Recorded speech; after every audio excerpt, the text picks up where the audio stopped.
दोस्तों नमस्कार जी, राम राम। कैसे हैं आप? आशा करता हूँ आप अच्छे होंगे, स्वस्थ होंगे। आज हम फिर हाजिर हैं एक नई कहानी के साथ। और आज की कहानी जो मैं आपको सुनाऊंगा, आप सुनकर उसे एक बार चकित जरूर होंगे। आज की कहानी एक पढ़ी लिखी महिला की कहानी। पढ़ी लिखी, एमए, बीएड, मास्टर्स की हुई लड़की, लेकिन उसके अंदर एक ऐसी घृणा आ गई कि वो खूबसूरत बच्चों से चिढ़ने लग गई। ये घटना है पानीपत, हरियाणा की। अब महिला के अंदर घृणा कहाँ से आई, ये मैं आपको आगे स्टोरी में बताऊं। अब कहानी पर आते हैं। कहानी है पानीपत, हरियाणा की। 2020 में इस महिला की शादी होती है नीरज नाम के लड़के से। महिला का नाम पूनम होता है। अब पूनम और नीरज शादी करने के 1 साल के बाद इनके घर में एक बच्चा होता है। बच्चे का नाम रखा जाता है शुभम। शुभम छोटा सा बच्चा, बढ़िया इनकी फैमिली चल रही थी, कोई दिक्कत नहीं, कोई परेशानी नहीं। लेकिन एक बात ऐसी हुई कि एक फंक्शन के दौरान किसी महिला ने ये बोल दिया कि पूनम, ये जो तुम्हारा बच्चा है वो तुम पर नहीं गया। तुम तो इतनी खूबसूरत हो और बच्चा इतना खूबसूरत है नहीं।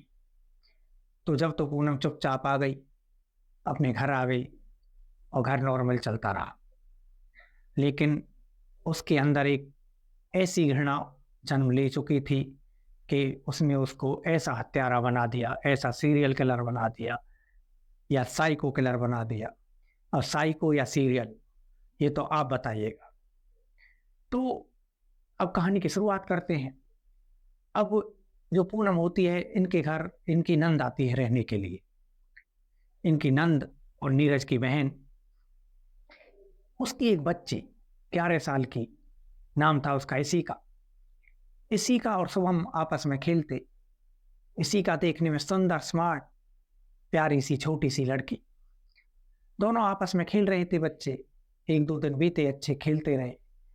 अचानक किसी ने कहा, उसकी जो नंद थी उससे, कि बेटी तुम्हारी इसिका तो बहुत खूबसूरत है, बहुत अच्छी है, बहुत अच्छी लड़की है, बहुत सुंदर लड़की है। और पूनम के अंदर एक ऐसी घृणा आई और वो इस बात को लेकर इतनी गुस्सा हो गई कि उसने एक प्लान बनाया।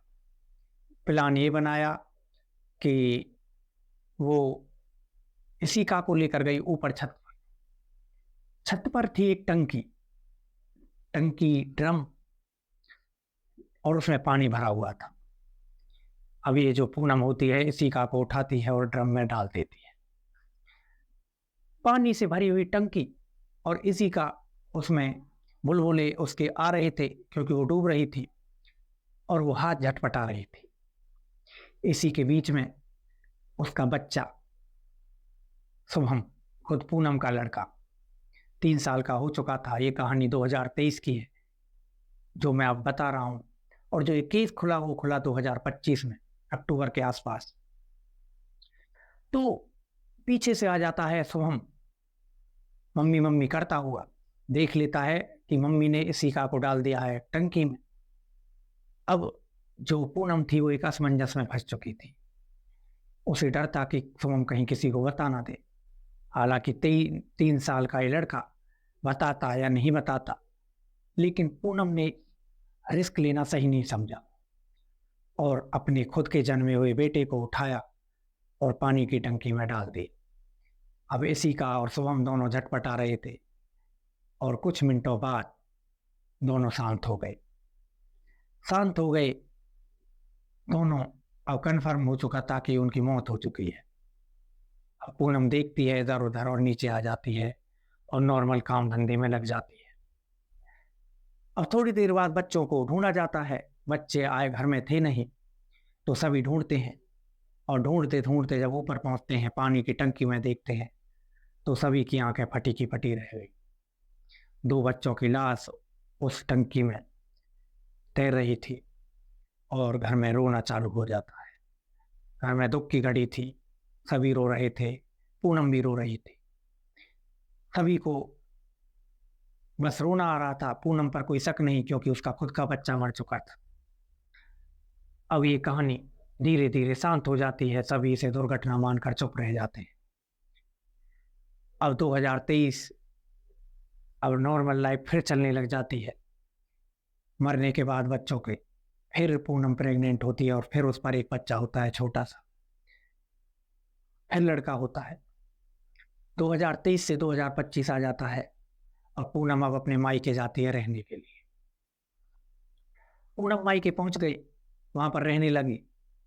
कुछ दिन रहती है तो पूनम के चाचा का लड़का पूनम का भाई लगता था, और उसकी वाइफ यानी पूनम की भाभी, उसकी एक बेटी, नाम था जिया, 6 साल की। जिया बहुत देखने में सुंदर थी।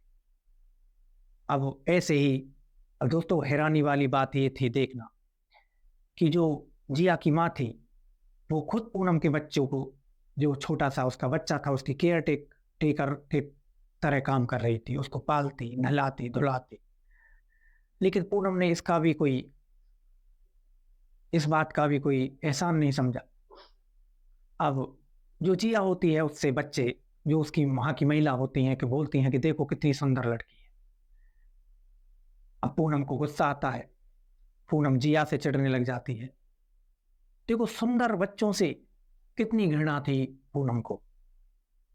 अब जिया से चिढ़ने लगी पूनम। 1-2 दिन देखती है और 1-2 दिन बाद उसे मौका मिलता है, क्योंकि पानीपत हरियाणा का गांव, और यहाँ पर जो खेती बाड़ी होती है, हौदी बनी होती है, पानी की टंकी बनी होती है। अब मौका देखते ही जिया को पूनम डाल देती है उस हौदी में। 6 साल की जिया तड़प तड़प कर हौदी में मर जाती है और पूनम आ जाती है अपने घर, मायके में ही। सब शांत थे, जिया को ढूंढा जाता है और जिया कुंडी में मरी हुई मिलती है। जिया कुंडी में मरी हुई मिली। सभी लोग रोने धोने लगे, इधर उधर बात बनने लगी। लोग दुर्घटना मान रहे थे, लेकिन घर में बात यह थी कि देखो 2 साल के अंदर अंदर ये तीसरी मौत है, और तीसरी मौत हुई पानी में डूबने से। ये हमारे घर को हुआ क्या है? लेकिन फिर सभी लोग दुर्घटना मानते हैं, किसी को शक हुआ नहीं पूनम पर, क्योंकि पूनम का बच्चा भी उनमें मरा था। अब जो पूनम के चाचा का लड़का होता है, उसको थोड़ा शक होता है पूनम पर कि जब वो 2 बच्चे वहां मरे तो पूनम वहां थी, अब ये जिया मरी तो जिया यहाँ है।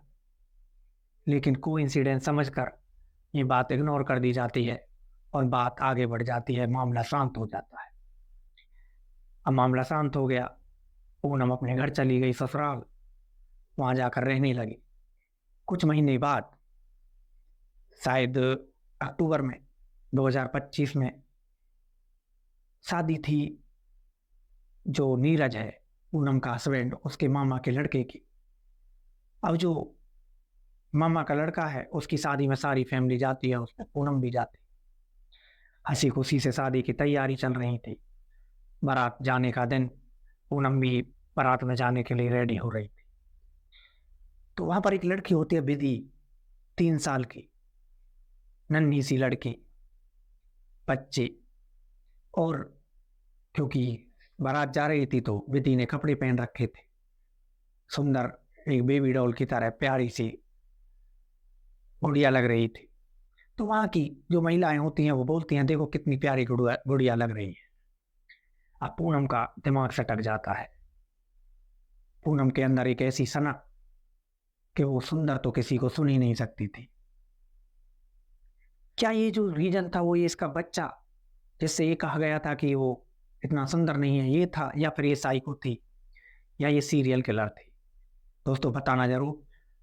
अब जो प्लान होता है इसका, पूनम का शादी में जाने का, अचानक कैंसिल कर देती है। ये बोलती है कि मेरा मन नहीं है, मेरी तबीयत खराब। 1-2 बार कहा भी जाता है, लेकिन फिर नॉर्मल समझकर सभी निकल जाते हैं।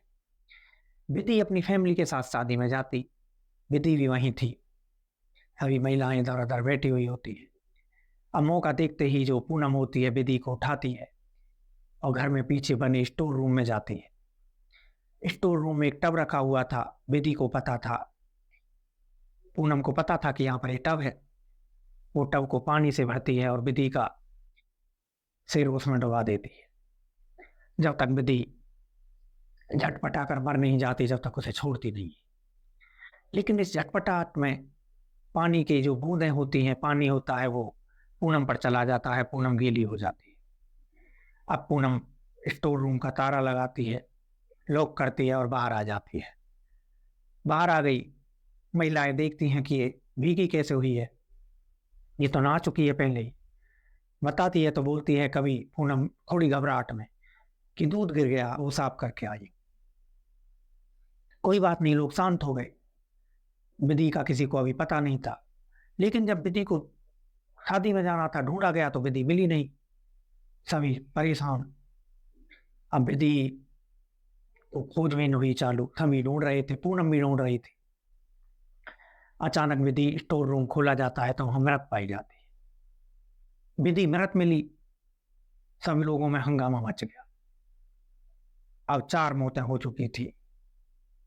लोगों को शक हो गया था, क्योंकि विधि छोटी बच्ची थी, स्टोर रूम बाहर से लॉक था, तो कोई लॉक कर नहीं सकता था, और विधि पानी भर नहीं सकती थी जो डूब के खुद मर जाती। साफ साफ पता लग रहा था कि मर्डर है। अब जो विधि के दादाजी होते हैं, वो पुलिस में रिटायर्ड अफसर होते हैं। पुलिस बुलाते हैं, पुलिस आती है, पुलिस चेक करती है, इन्वेस्टिगेशन होती है। तो पुलिस को ये तो पता लग चुका था कि ये मर्डर है, किसी ने मारा है। अब जो जांच की जाती है, महिलाओं से पूछा जाता है, पूनम से पूछा जाता है, वो मना कर देती है।